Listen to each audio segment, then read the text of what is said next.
I'm ready if you're ready. Actually, they can just play music underneath the interview if they just head to djaccess.com/music or djaccess.com/2020. I think I talked about this already. Released 5 mixtapes, all different genres. One of them is clean radio edit. That's the pop mix, and then the rest, 18 and up, I guess. Check those out. I'm here with DJ Axcess out of Columbus, Ohio. Thank you for being here today. Yo, thank you so much, Taylor, for having me. I'm glad we're talking about DJ stuff and not the Bravo stuff. I was a little nervous there for a minute. Yeah, so, there's so much to talk about on both ends. I could twist on some Bravo knowledge if you're up for it. I'll take it, man. I don't know any of the shows, but I'll have to guess. I watched a couple of the episodes. Maybe I could piece it together. So, Mike, where are you from? You're out of Columbus, Ohio? Yes, out of Columbus, Ohio. That's home. I was raised in Hudson, Ohio, up in Akron, and then I was born in Jersey. Did 3 years there. Don't really remember much, but here I am now. That's funny because I actually grew up in New Jersey. Yes. Yeah, I don't remember much. I go back to see family every once in a while. Bergen County area, so fairly far north. And then my stomping ground was Glen Rock. Okay, all right. That's where I know my grandma all these would hang names. That's so funny. Yeah, I was more Central Jersey, but no, it's just funny where the world takes you. But so I live in Athens, Ohio, and you know of Athens because you have played at Numberfest. Yes, Numberfest and a number of other places. I think there's some of the changed names. Uptown. I'm gonna forget the name of it. They host Trust Me Dance Party there. It's like an upstairs thing, kind of a dive. I don't know if they consider themselves a dive. Oh, are you talking about on the corner? You're talking about is Junction? Maybe. Man, I guess it's been so long with this whole quarantine thing. I'm just forgetting about being out in public and dancing. Yeah, I know. It's crazy, right? So, how has that affected you with all of your DJ work? I know that this year has had to have been just a total shift in how you're doing the things that you do. What's that been like? Sure. Honestly, as far as DJs go, I feel like I've been kind of lucky. No question. Touch year for DJs, entertainment, everyone. So I would say I did 40% of the weddings that I was supposed to do this year. And then if we're looking at total, the rest of the gigs, almost 10%. So weddings, the 40% of weddings that ended up going through really helped from a financial side, obviously. So I really appreciate those couples. But, if it was me having my wedding, I know it's the kind of party that I want to have. If you're hiring me as a DJ, you probably want a bunch of people there dancing, having a great time. So a lot of my couples did reschedule, and then I was lucky I only had 2 cancellations. Good for you. So 2021, I'll be seeing all those couples again and, kind of pick up where I left off. I just did a gig on the 1st, not a New Year's gig, but a gig on the 1st. And that's my last event until I think March or April. So definitely, and I'm used to DJing, 3 to 5 times a week. So this is going to be interesting, even more so than last year. Oh yeah. So have you used this time to prep for even mentally for okay, I gotta we're getting back out there and we're going to go big. I mean, you're already going big. Mm-hmm. Not really, actually. Now that you think about it, I probably should. But, right now, I'm just focused on my happiness and my girlfriend's happiness and making sure that we're okay. Because that's everything, right? I can't, be the, I can't spread joy to others if I'm not happy myself. So keep my girlfriend happy, and then go as soon as the world's ready, I'll go back to making everybody else's day brighter and getting people to dance. But until then, I'm trying to do that through virtually through online. Twitch is become kind of the place for DJs. I didn't necessarily love it for DJing, but I am a gaming fan as well. So I've hopped back over to Twitch to do some gaming, and then I'm focusing all of my music stuff on YouTube. So I was already doing that stuff, but now I've had a lot more time to really dive in, understand the platforms, and hone my content and go from there. So it's just pivoting until things get back to where, to normal. Who knows if they go back to normal, whatever the new normal. Yes, exactly. The new normal. Everybody's just kind of had to just shift and change into their way of life and changing and kind of coming with the curves. And if you are a genuine artist like yourself, like you kind of just take them how they're thrown, and you learn how to just move on and get bigger and in your own right. And with you, like, and most people right now, that should be finding the joy and finding the happiness in life and around you. So if you're doing that through music, that's like the way to do it. So with your Twitch stuff, are you only gaming, or are you also playing I know you have your tracks that you make and your new mixes that come out. Do you play those in the background while you're... You think I would, but actually the reason I switched, I used to do music on Twitch, but the reason I switched is because Twitch, the record companies are going after Twitch. That started in May, I think, after all of us DJs hopped on the platform. So sorry, gamers. But they're definitely going after Twitch and have been since May. And then I think with the new COVID relief bill, I believe there is a clause in there that actually makes streaming copyrighted content a felony.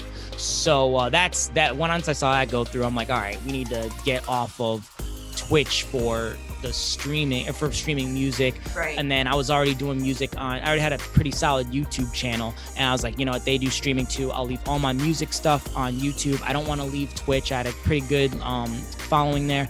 So I just converted everything on Twitch to gaming. And then, there's DMCA free Spotify playlists now, or you can get them through like sites that's all they do. So it just made more sense to do music on YouTube, gaming on Twitch. And it's really just a test to see if like, it's something I enjoy, I know that, but it's to see if it's something I can, to monetize. Yeah, so I mean, my husband is a huge gamer, and I know you're friends with DJ B-Funk here in Athens.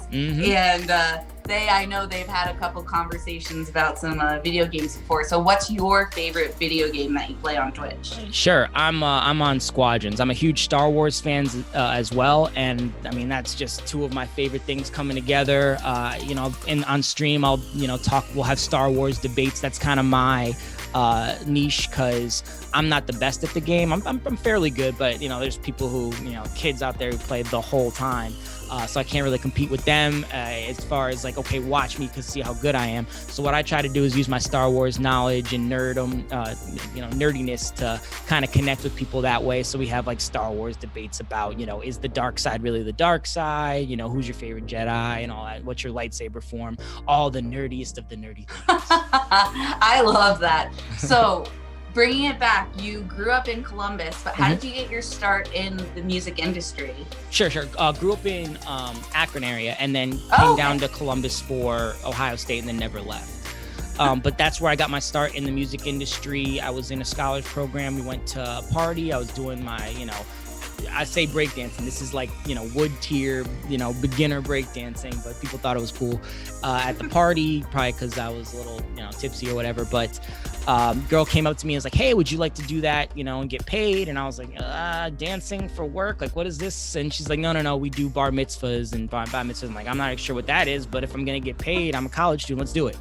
So got to do a bunch of bar mitzvahs. I was basically starting off as a party entertainer. You're basically showing kids like easy dance moves. Basically paid dancing babysitter is the best way for that job description to roll. And I grew up in Jersey, so I'm used to like the hired Sweet 16 dancers and all the montage people that would come out at all the bat mitzvahs to get people psyched and Yep. So wait, so you did the work, or you were like, you just went to the parties? I was the guest. That was okay. I was just making sure. I was like, we're doing the same thing. But yeah, I know those parties in Jersey, like, we throw larger scale ones here, but the ones in Jersey are monstrous, like compared to what we do. Yeah. Awesome.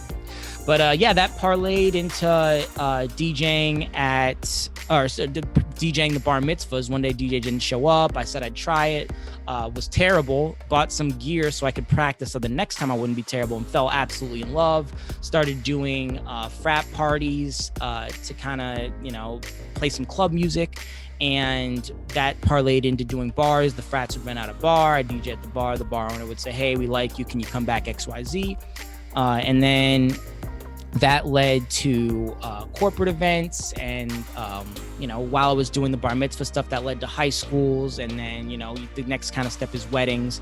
So it's kind of like I had these like two things that were going. It was on the more of the corporate mobile side where you're bringing the equipment, and then I was also trying to do my performance.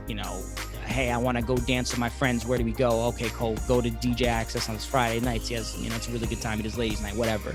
Yeah. And so that's kind of how that went. And then I wouldn't call it a big break, but it was. I got hired with the Crew, which led to stuff with the Blue Jackets, which led to stuff with the Buckeyes. So last year, 2019, I'm doing Crew games. They're MLS champions now, so that's huge. Yes, big shout out to all my Columbus Crew people. And Buckeyes, they got a shot as well. So this could be like the greatest year of Columbus sports ever. I mean, is it too soon to say this, knock on wood, but my husband's also a Browns fan. Mm-hmm. It's like, oh my gosh, weird things are happening in Ohio sports.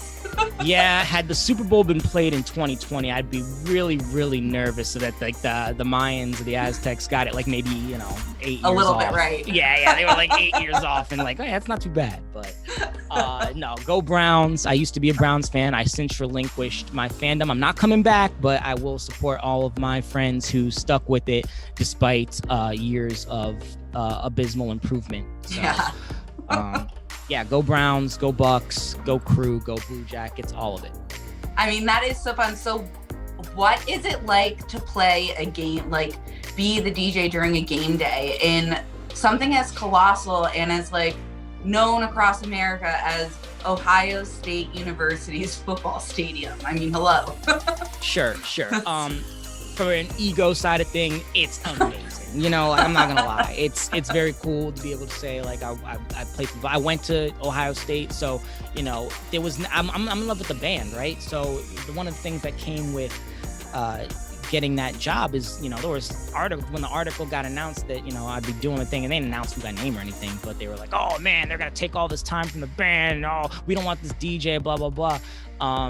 And so I realized I was coming into a lot of, and that's, 5-10 people online, whatever. But I realized, I didn't want to mess this up.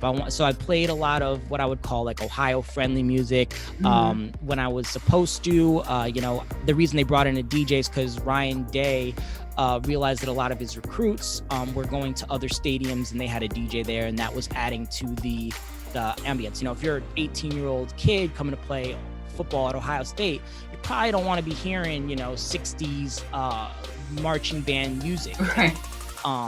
That's just how it is, right? Yeah. So that's why they brought me in to kind of play some what they called player music, and then me and another not necessarily DJ but music selector would go back and forth when it came to what we called like fan music. But I took to heart that, people were not excited about me, using some of the band's time. So I really tried to play music during that fan space that I think that Ohioans really, really liked. And where I kind of got my stripes I kind of got my stamp of approval was the Wisconsin game, where we were beating them pretty bad. And in the fourth quarter, we got to play Jump Around, which is typically what they play in their like third quarter stretch. So it's a very Wisconsin song. And the tweets were blowing up. Yeah, the tweets were blowing up. Like, oh, this DJ's awesome. I'm all right, cool, whatever. This is good research there. Nice. Good on you.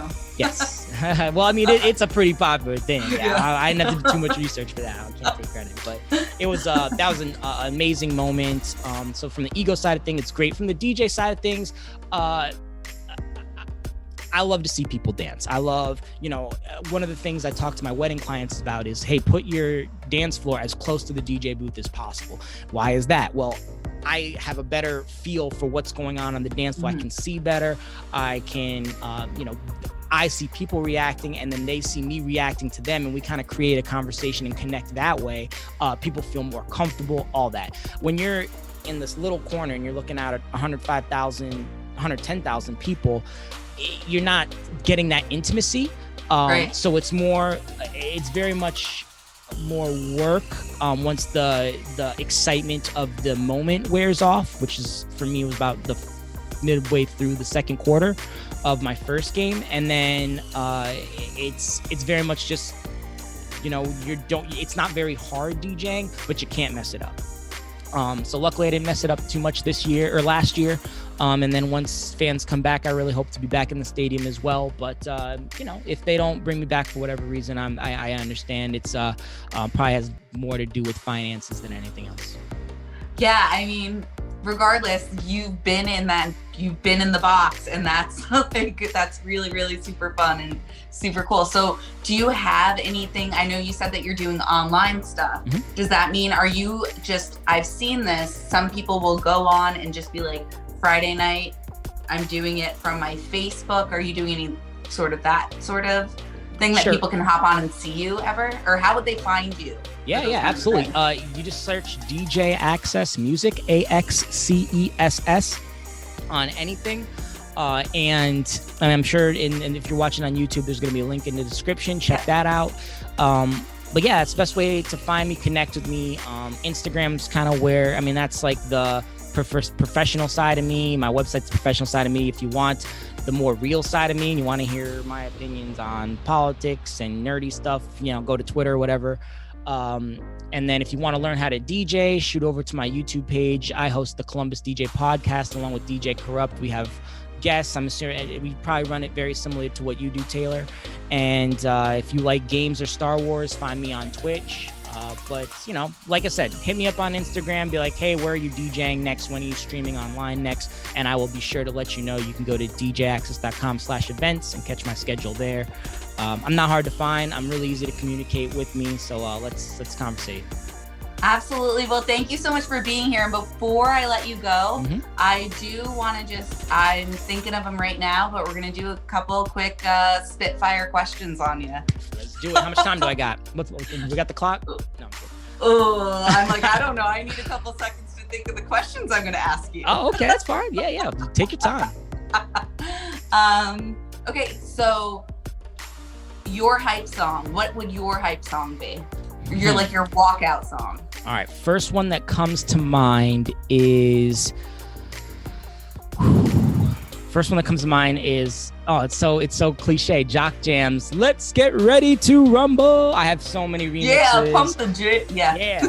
It's. I mean, if you don't get hyped to that song, like you're probably dead. Like it's just. I love that song gets me hyped. Okay. If you could DJ, play any event ever, doesn't matter location, time period, nothing, where would it be?